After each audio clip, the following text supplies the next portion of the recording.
집을 짓고 집들이를 하는 그 가정의 기쁨도 크고, 또 나라가 새롭게 독립한 그 독립기념일을 지키는 그 국민들의 기쁨도 클 것입니다. 우리 성도들로 이 땅에 한평생 살면서 교회를 짓고 그 건물을 하나님께 드리는 이 헌당 또는 봉헌의 예배를 드리는 것은, 그래서 이 땅의 성도들이 누릴 수 있는 큰 은혜 중에 하나이고, 그 감격은 경험하지 않은 사람은 알 수 없는 참 아름다운 하나님의 복이 아닐 수가 없습니다. 오늘 우리가 오후 예배 때 이런 그 봉헌의 예배를 드리게 되는데, 오늘 아침에 그 헌당 또는 봉헌에 관련된 말씀을 본문으로 제가 택했습니다. 솔로몬이 성전을 짓는 이야기가 성경에 아주 자세하게 기록이 되어 있는데, 열왕기상 5장에 보면 성전 건축을 위한 솔로몬의 준비 과정이 아주 상세하게 기록이 되어 있습니다. 어떤 재료를 어떻게 준비를 하고, 또 어떤 사람들이 얼마만큼 동원이 되어서 이 성전을 준비를 했는가 하는 것들이 기록이 되어 있는데, 솔로몬의 성전 건축을 위한 준비가 아주 철두철미하고 또 지혜로웠습니다. 근데 오늘 저는 먼저 이 솔로몬의 성전 건축 준비보다도 하나님의 준비가 더 탁월했다. 솔로몬이 건축을 하지만 사실은 이 성전 건축을 위한 하나님의 예비 준비하심이 훨씬 더 탁월했다는 것을 먼저 말씀을 좀 드리고자 합니다. 세 가지로 그 사실을 말씀드리겠는데, 첫 번째는 하나님께서 솔로몬 시대에 태평성대를 주셨다 그랬습니다. 참 이런 때가 있겠습니까? 세상 어느 나라 어느 시대에 태평성대라는 게 있겠습니까? 큰 평화와 그리고 큰 성공, 번영, 그런 때가 솔로몬 때라 그랬습니다. 어느 정도로 이 솔로몬 시대에 하나님께서 태평성대를 주셨느냐? 첫 번째, 전쟁을 솔로몬 재임 기간 동안에는 한 건도 허락하지 않으셨습니다. 전쟁 없이 지나가는 왕들은 거의 없죠. 특별히 구약 시대에는 더 그랬는데, 솔로몬 시대는 전쟁이 없었습니다. 왜 전쟁을 없이 해주셨느냐 하면, 그 아버지 다윗 때에 웬만한 전쟁은 다 하게 하셨습니다. 그래서 그 주변을 아예 그냥 다윗 시대에 평정을 다 해버렸습니다. 그리고 솔로몬 시대에는 전쟁이 일어나지 않도록 하나님께서 만반의 대비를 하시고, 주변 나라들에게는 얼씬도 못하도록. 여러분, 전쟁은 하나님께 속한 것입니다. 사람이 하고 싶다고 하고 전쟁이 안 일어나기를 원한다고 안 일어나는 게 아니고, 하나님이 시키면 전쟁을 하게 되어 있는 거고, 하나님이 막으시면 아무리 전쟁을 하고 싶어도 전쟁이 안 일어난다는 것이 우리가 믿는 구약 성경에 기반한 전쟁에 관한 하나님 되심의 고백입니다. 하나님이 다윗 시대는 많은 전쟁을 하게 했습니다. 그러나 이 솔로몬 시대는 전쟁을 중단을 시켰습니다. 왜? 성전 건축하라고. 성전 건축하는 동안에는 나라 안으로 밖으로 이런 시끄러운 일들이 일어나지 않도록 하나님께서 모든 것을 미리 다 예비해 두시고 정리를 하셔서, 전쟁을 통해서 그의 아버지가 버려들인 많은 노획물들, 전리품들, 그게 성전 건축에 고스란히 사용이 되도록 하셨습니다. 솔로몬이 성전 건축을 철저하게 잘했지만 그 이전에 하나님의 준비가 더 컸다 하는 첫 번째 이유가 됩니다. 두 번째는, 성전에 사용되는 대부분의 목재는 백향목이라는 나무인데, 지금도 이 백향목은 아주 고급 목재로 알려져 있습니다. 그런데 이스라엘 나라에는 백향목이 자랄 수가 없다고 합니다. 오히려 그 주변 나라에, 시돈이라는 나라에 이 백향목이 즐비하게 있었는데, 소위 레바논산 백향목이라는 것이 이 시돈 땅에 많이 났는데, 이 백향목을 하나님께서 시돈 땅에 다 준비시켜 놓으시고, 나무를 벌목하는 것도 그냥 아무나 할 수 있는 게 아니라 해본 사람이 하는데, 이 두로의 왕인 히람을 그의 아버지인 이 다윗과 굉장히 사이좋게 했습니다. 정말 친분 있는 관계로 하나님이 다 만들어 놓으셔가지고, 솔로몬이 백향목을 필요로 해서 두로에 있는 히람 왕에게 백향목을 좀 보내주시오 하니까 한마디의 언급도 없이 이 솔로몬의 요청을 수락을 해줍니다. 물론 돈을 주고 받고 이렇게 계약을 했습니다만은, 나중에 이게 성경에 보니까 솔로몬이 훨씬 좋은 조건으로, 유리한 조건으로 계약을 했다는 것이 나와 있습니다.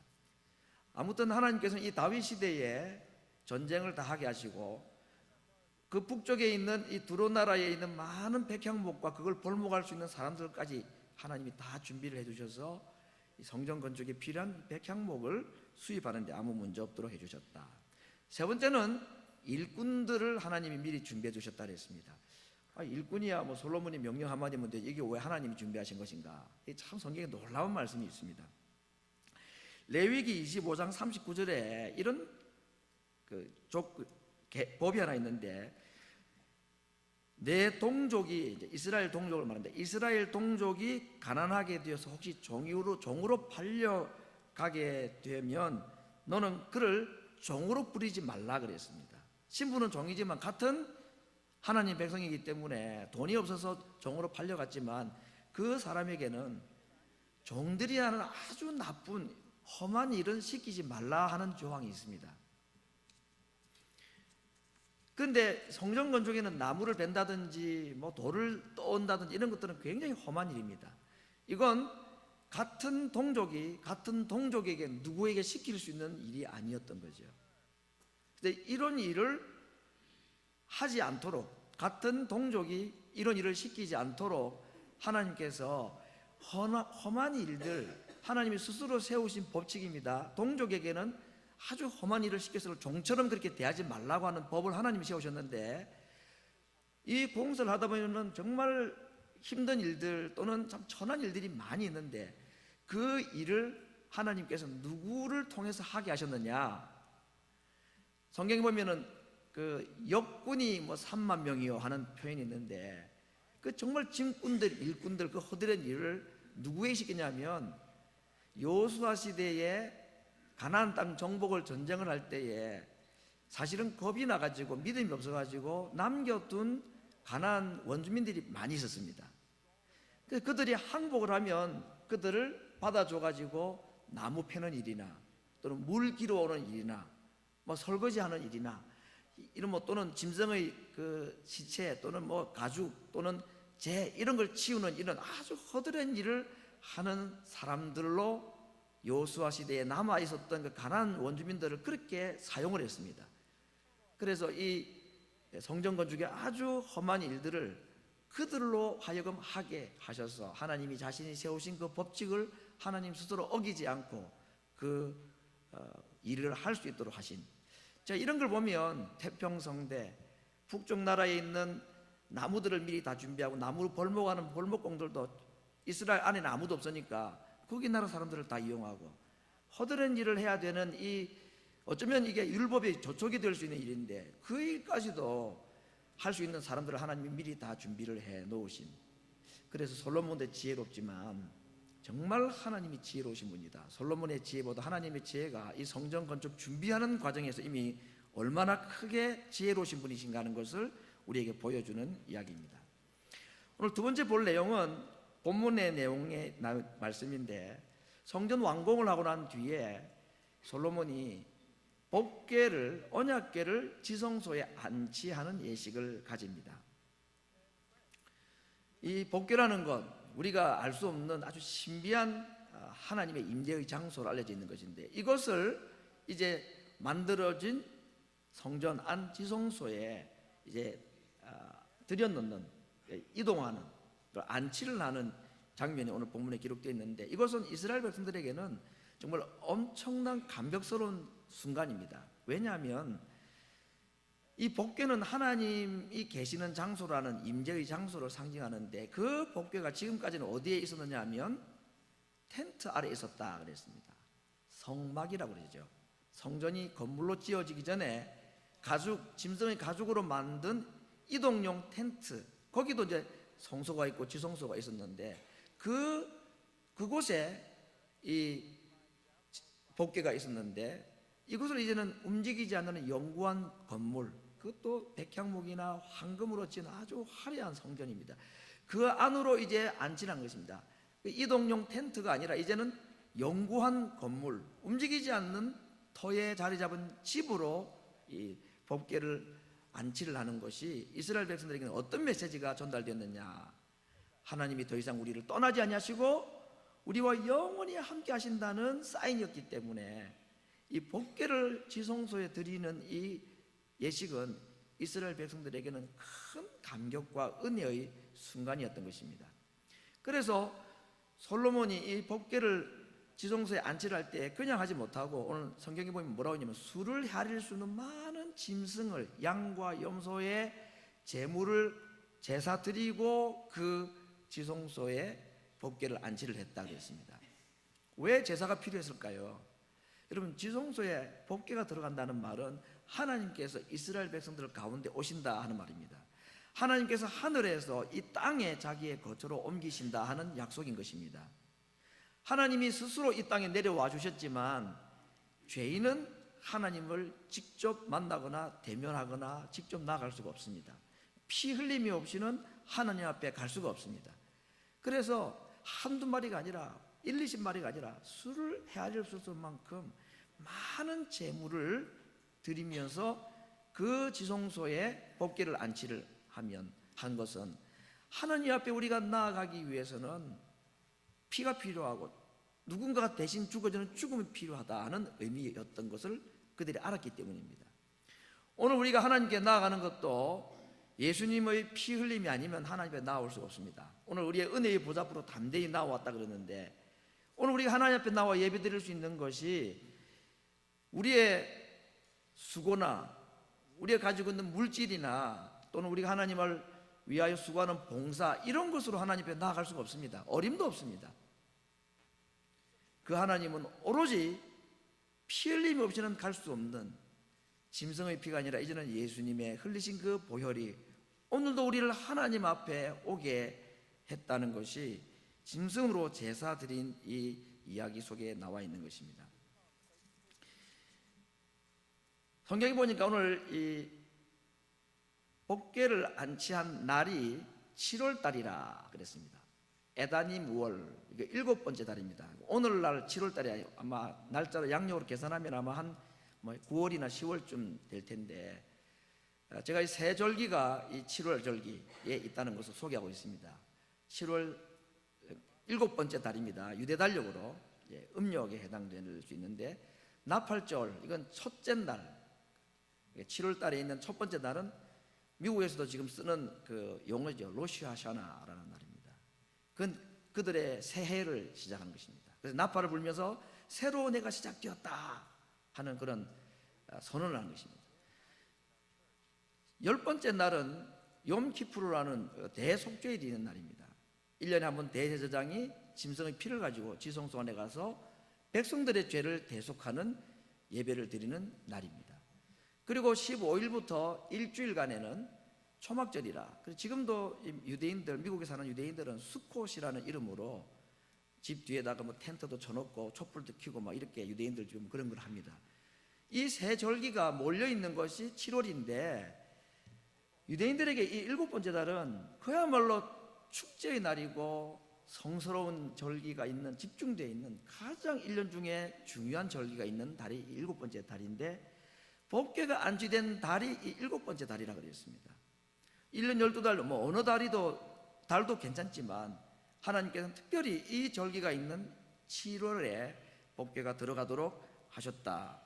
특별히 초막절은 가을 추수, 포도나 감람나무 열매나 이런 것들을 거두어 드리고 난 뒤에 일주일 동안에 1년 중에 가장 풍요로울 때입니다. 먹을 것이 제일 많고 가장 풍성한 계절에 하나님께서 이스라엘 백성들에게 7일 동안에 초막절을 지키라고 하신 명령입니다. 그 초막절은 집에서 다 나와서 나무나 가지를 가지고 집을 짓고 그 안에 일주일 동안 살아라는 것입니다. 어려운 때를 기억하고 광야에서 너희들이 텐트 생활하던 때를 기억하고 그 때를 잊어버리지 말고 초막절을 일주일 동안에 지켜라 그랬습니다. 좀 불편하겠죠. 조금 편안한 잠자리가 아니라 불편하고 춥기도 하고 덥기도 하고 그럴 겁니다. 그 7일을 거기서 지내면서 집을 다 나와서 하나님의 은혜를 생각하고 하나님이 아니었으면 우리는 지금도 이런 초막에서 살아야 될 자들이라는 것을 깨닫게 되는 거죠. 그래서 저는 이 초막절에 하나님께서 지성소로 들어가셨다. 법궤가 초막절에 들어가셨다 하는 것을 한번 이렇게 서로 이렇게 비교를 해봤습니다. 이스라엘 백성들은 다 집에서 나오고 그때 하나님께서 성막 안으로 들어갑니다. 성소로 들어가신 것입니다. 법궤를 가지고 지성소에 들어가신 것입니다. 하나님이 우리의 마음에 들어오시기 위해서는 우리의 마음을 비워야 합니다. 집에서 나와야 하고 그래야 하나님이 우리 속에 들어오실 공간이 생길 수 있다는 것이 초막절 절기쯤에 하나님께서 지성소 안으로 들어가시는 절기로 택하신 의미가 아닌가 그런 생각도 해보았습니다. 짐승의 수많은 죽음을 통해서 지성소 안으로 법궤가 들어갑니다. 오늘 우리들은 하나님께서 우리에게 또 하나의 양으로 보내신 예수님의 피 흘림으로써 우리로 하여금 하나님께 나아갈 수 있도록 해주셨는데 수많은 짐승의 피가 아닌 이 예수님의 어린 양 되심 그 한 분의 피가 오늘 우리로 하여금 하나님 앞에 나아가게 해주는 큰 용기와 확신을 가지게 되었다는 것입니다. 그래서 제가 이 장면을 보면서 찬송가 302장 3절 가사가 마음속에 떠올랐습니다. 우리의 귀한 것 모두 주님께 바치어도 단번에 생명을 주신 그 사랑 못 갚네.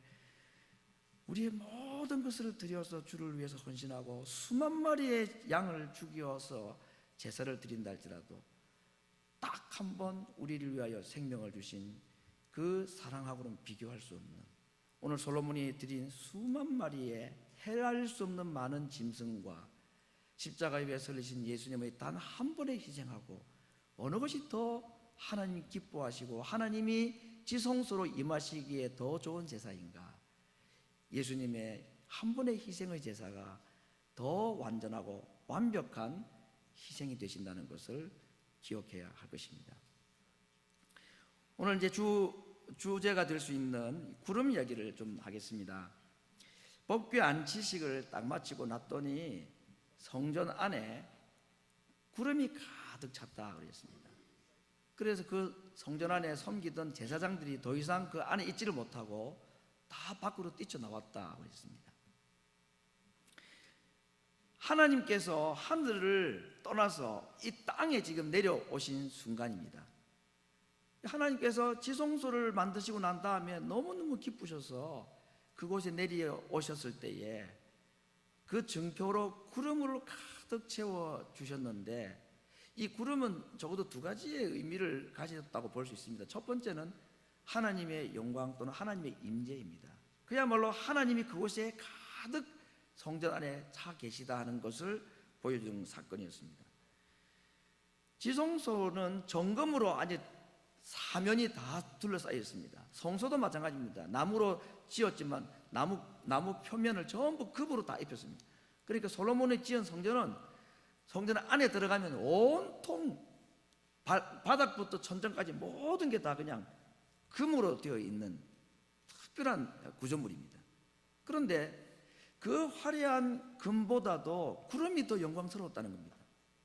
하나님은 사람이 손으로 지은 그 정금으로 만들어진 건물보다는 하나님의 영광이 가득한 곳에 더 계시기에 합당한 분입니다.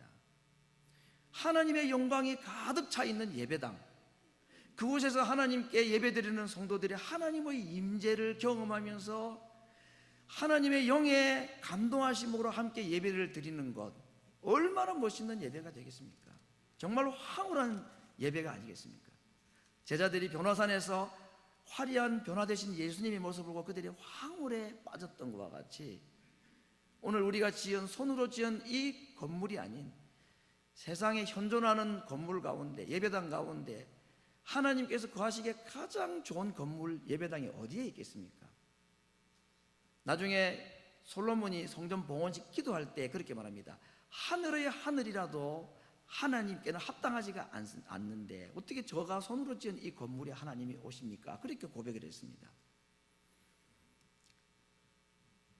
성전에 있는 이 가득 찬 구름이 하나님의 영광으로 가득 차 있는 예배당의 아름다운 모습을 우리에게 꿈꾸게 하고, 정말 오늘 성전 봉헌 예배를 드리는 우리 모든 성도들에게 우리 교회 안에 성전을 가득 채웠던 그 거룩한 영광의 구름이 하나님의 임재가 있는 예배가 되기를, 우리가 오늘 이 건물을 하나님께 드리는 예배를 드리면서 함께 꿈꾸고 또 우리에게 또 하나의 기도의 제목으로 삼아야 될 것입니다. 두 번째, 이 구름은 가려주는 의미가 있습니다. 하나님의 영광은 실제로 눈에 보이는 게 아니죠. 구름이 하나님의 영광이 아닙니다. 하나님의 영광이 임했다는 걸 느끼게 해주는 표현일 뿐이죠. 사실은 구름은 오히려 하나님의 영광이라고 보기보다는 하나님의 영광을 가려준 것이다. 속죄소도 마찬가지죠. 법궤가 뚜껑이 덮여있기 때문에 제사장이 들어갈 수가 있는 것과 같이, 하나님께서 하나님의 영광을 직접 죄인들이 보면 죽기 때문에 이스라엘 백성들이 죽지 않도록 하나님께서 사실은 구름으로 가려주신, 덮어주시고 용서하심의 은혜입니다. 그러므로 오늘 안치식이 끝나고 난 뒤에 성전 안에 구름이 가득 찼다는 이 말은 하나님께서 이스라엘 백성들의 영광으로 임하시고, 하나님의 영광을 직접 보는 자들이 목숨을 잃을 수밖에 없는 상황을 하나님께서는 구름으로 덮어주셔서 너희가 내 영광을 보아도 내가 너희를 죽이지 않겠다 하는 약속을 해주시는 그러한 감격이, 그래서 제사장들이 그곳에 예배를 드리고 제사를 드리다가 그 안에 있지를 못하고 다 뛰쳐나왔지만 하나님께서는 그들에게 생명을 보존해 주게 해주신 것이 영광의 구름이 그들을 덮어주셨기 때문이다 하는 것입니다. 성전 건축과 법궤 안치식, 그 후에 성전에 구름이 가득 찬 이 장면은 모세 시대를 떠올리기에 참 좋은 편입니다. 모세가 시내산에서 십계명을 받을 때 장면과 거의 동일합니다. 실제로 그 법궤 안에는 모세가 받았던 십계명 돌비가 들어가 있었다고는 성경은 말하고 있습니다.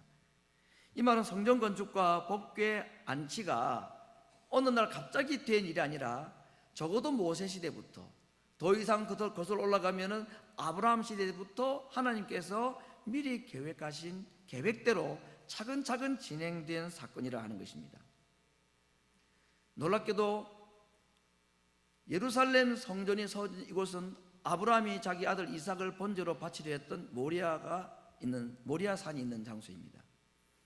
이 장소를 하나님께서 모세를 불러서 십계명을 주셨고, 그 가운데 하나님께서 영광의 구름으로 한번 임해 주셨고, 여호수아가 그 땅을 정복하게 만드셨고, 다윗이 솔로몬이 그곳에 성전을 세운, 그러므로 오늘 이 성전은 어느 날 갑자기 하나님께서 한 장소를 갑자기 정하신 것이 아니라 오래전부터 하나님이 계획하신 한 장소를 세우시고 그곳에 성전을 짓기로 하고 그곳에 법궤를 안치를 할 계획을 세우셨는데, 그 일이 마침내 이루어졌다는 것입니다.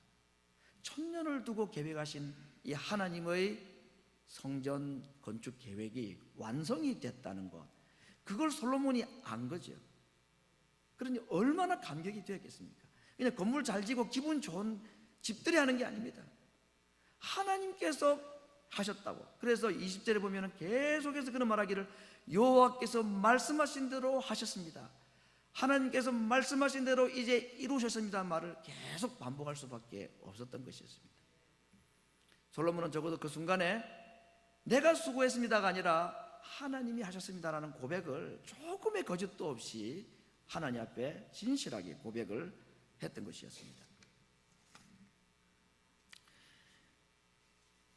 여러분, 하나님께서 왜 이렇게 성전 건축에 열심을 내시는가, 열을 내시는가? 저는 두 가지의 의미가 있다고 생각합니다. 정말 솔로몬보다도 다윗보다도 하나님의 성전 건축이 훨씬 더 열심이고 더 간절하다는 걸 우리가 어느 정도 지금 느끼고 있지 않습니까? 오래전부터 계획하고 그 장소에 때가 되어서 모든 준비를 다 하시고 한 사람 솔로몬 때에 그 일을 이루시고, 그리고 그 안으로 지금 지성소 안으로 하나님이 들어가시는 겁니다. 이 일을 하나님께서 왜 이렇게 열심히 하셨을까? 오늘 이 성전 건축과 지성소에 법궤가 들어가는 이것은 하나님의 이 약속이 있습니다. 내가 너희를 영원히 떠나지 아니하리라 하는 약속입니다. 하나님이 성전 건축을 이렇게 열심히 하시는 이유는 텐트 생활이 너무너무 지긋하고 남들 보기에 창피해서 좋은 집 하나 지어달라고 하시는 것이 아니고, 내가 너희를 영원히 떠나지 않겠다는 약속을 그들에게 건물로, 그리고 그 안에 지성소 안에 법궤를 들여놓으시면서 하나님이 하시는 약속인 것입니다. 그래서 이것이 감격스러운 순간이다 하는 겁니다.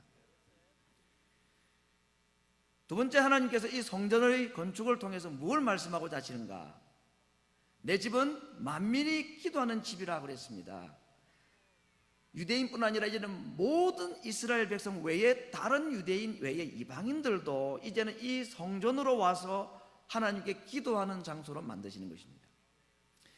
하나님은 지금 유대인에게만 건물을 주시는 게 아니고 만민에게 이 건물을 주기를 원하셨다 그랬습니다. 그래서 아브라함의 이름 자체를 만민의 아버지라고, 높음의 아버지가 아니라 열국의 아버지라고 하나님은 그의 이름까지도 바꿔주셨습니다. 그것은 유대인 외에 다른 이방인들도, 오늘 우리를 포함한 많은 이방인들도 그 하나님을 예배하고 하나님께 나아갈 수 있도록 하나님께서 장소를 열어놓으신 것, 이것이 지성소에 하나님께서 법궤를 안치하신 사건의 의미인 것입니다. 여러분, 솔로몬 성전은 지금은 없습니다. 그 후에 지었다는 헤롯 대왕이 지었다는 제2성전이라는 헤롯 대성전도 지금 없습니다. 예수님께서 십자가에 못 박혀 죽으심으로써 이 땅에 새로운 교회가 하나, 건물이 세워졌습니다. 그것은 교회라는 건물입니다. 그런데 이 건물은 아직까지도 완성되지 못한 채 계속 지어져 가고 있다고 말합니다. 에베소서 2장 21절 이하에 솔로몬과 다른 하나님이 지으시는 성전 건물을 소개하고 있습니다. 그의 안에서 건물마다 서로 연결하여 주 안에서 성전이 되어가고, 누가? 우리가, 하나님이 거하시는 처소가 우리가 지금 건물이 되어가고 있다.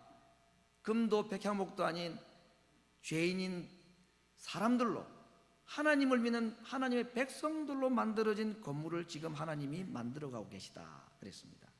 요한 1서 4장 12절, 어느 때나 하나님을 본 사람이 없어되 만일 우리가 서로 사랑하면 하나님이 우리 안에 거하시고, 하나님이 거하시는 처소, 하나님이 거하시는 성전은 솔로몬의 성전도 아니었고 세상에 사람들이 지는 그 어떤 화려한 건물도 아니고 하나님이 직접 짓고 있는 성전이 따로 있다고 그랬습니다. 이것이 아직 이루어지지 않았습니다. 그 성전에는 누가 사용되느냐? 우리들이 사용된다고 그랬습니다. 우리와 같은 허물이 있는 자들이 솔로몬보다 더 나은 성전의 재료가 된다고 말씀하셨습니다. 어떻게 우리 속에 하나님이 거하실 수가 있습니까? 전부 뭐 성형수술하고 다 보톡스 맞고 뭐 그래야 합니까? 어떻게 우리가 하나님이 거하시는 아름다운 성전이 될 수 있을까? 우리가 서로 사랑하면 하나님이 우리 가운데 거하신다. 하나님을 본 사람은 아무도 없지만 서로 사랑하는 성도들의 모임 속에는 그곳에 하나님이 계시다는 것을 우리도 알고 남도 알게 되는, 그것이 가장 하나님께서 원하시는 성전인 것입니다. 지난 3년 동안에 우리 교회를 건축을 하느라고 우리 모든 성도들이 수고를 많이 하셨습니다. 여기에는 보이지 않는 수고와 보이지 않는 많은 눈물들이 있었습니다. 어떤 한 분 할머니는 평생 모은 20년 30년 된 노란 색깔이 바랜 이 지폐들을 모아두었던 것을 2만 부를 아낌없이 첫 헌물로 하나님께 바치셨습니다. 이것이 우리 교회 건축 헌금의 시작이었습니다. 내 평생 마지막 교회 건축이다 하고 생각하면서 노년에 죽기 전에 한 번도 하나님의 성전을 짓는데 내가 참여할 수 있게 된 것이 너무 감격스럽고 감사하다고, 정부로 받는 몇 푼 안 되는 돈이니 작정한 헌금을 다 할 수가 없었어.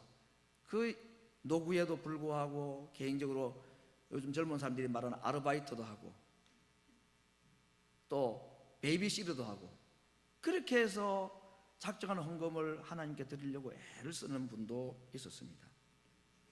별로 가진 것이 없어서 금고리, 가락지, 심지어는 자기 죽을 때에 상조회로부터 받게 될 장례 비용 증서까지 작정하면서 내가 내 노년의 마지막 하나님의 교회를 짓는데 헌신을 하겠다는 보이지 않는 수고들이 있었습니다. 그 외에도 우리 각자 성도들이 힘껏 교회 건축을 위해서 수고하고 애를 써서 그래서 오늘 우리가 이곳에서 예배 드리게 된 것입니다. 정말로 감사하고 수고들 하셨습니다. 그러나 이 시간 우리가 하나님 앞에 모든 성도들이 드릴 솔직한 고백이 하나 있습니다. 하나님께서 친히 준비하셨고 하나님께서 지으셨습니다. 솔로몬은 자기가 손으로 지었다는 고백을 할 수가 없었습니다. 그 성전을 건축할 때까지 아브라함 때부터 시작된 하나님의 계획을 그가 알았기 때문에 내 손으로 지었다고 말할 수가 없었습니다. 하나님이 지으셨습니다라고 고백을 했는데 오늘 여기 모인 우리 모든 성도들도 동일한 고백을 함께 드리기를 원합니다. 하나님이 주신 물질로 드릴 수 있는 마음을 주신 분이 하나님이시기 때문에 우리가 하나님께 드릴 수가 있어서 이 건물이 지어졌습니다. 하나님이 준비하셨고 하나님이 지으셨습니다. 주여, 우리는 무익한 종들입니다. 마땅히 해야 할 일을 한 것밖에 없습니다. 이것이 성전 봉헌 예배를 드리는 우리 교회 성도들이 오늘 이 아침에 하나님께 드리는 진실하고 진솔한 첫 번째 고백이 되기를 원합니다. 완성된 건물 때문에 기뻐하고 좋아할 것이 아니라 이 건물 때문에 주시는, 이 건물과 함께 주시는 하나님의 약속 때문에 기뻐하고 감사하기를 원합니다. 내가 너희를 떠나지 아니하리라. 내 집은 만민이 기도하는 집이라. 이곳에서 드리는 기도를 내가 귀를 기울이겠노라. 건물보다도 이 건물을 우리에게 주신 하나님의 약속이 더 보배롭고 더 감사한 약속입니다. 한 걸음 더 나아가서 완공된 건물 안에 있는 우리들이 해야 될 또 다른 건축의 숙제가 주어졌다는 것도 기억해야 할 것입니다. 사랑으로 지어드리는 성전, 그것이 하나님이 거하시기에 가장 좋은 성전이라고 했습니다.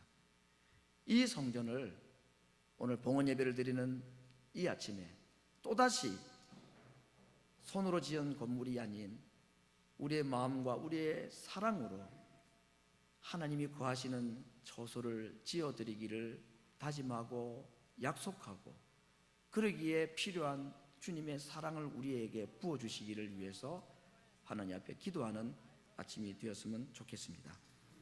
그래서 솔로몬의 성전에 가득 찼던 그 하나님의 영광이 우리가 지어드리는, 사랑으로 지어드리는, 보이지 아니하는 하나님이 거하시는 처소인 우리 가운데에도 재현될 수 있는 은혜를, 그 가운데서 우리와 우리의 자손들이 함께 기뻐하고 하나님의 임재 앞에 구름 속에서 찬송하고 예배하는 영광의 예배당이 우리가 살아있는 동안에 이곳에서 경험하고 만들어가는 은혜를 간절히 소원하면서 오늘 이 아침, 봉헌의 아침에 하나님 앞에 이 믿음으로 고백하고 나아가는 성도들이 될 수 있기를 간절히 바랍니다. 우리 같이 한번 기도하겠습니다.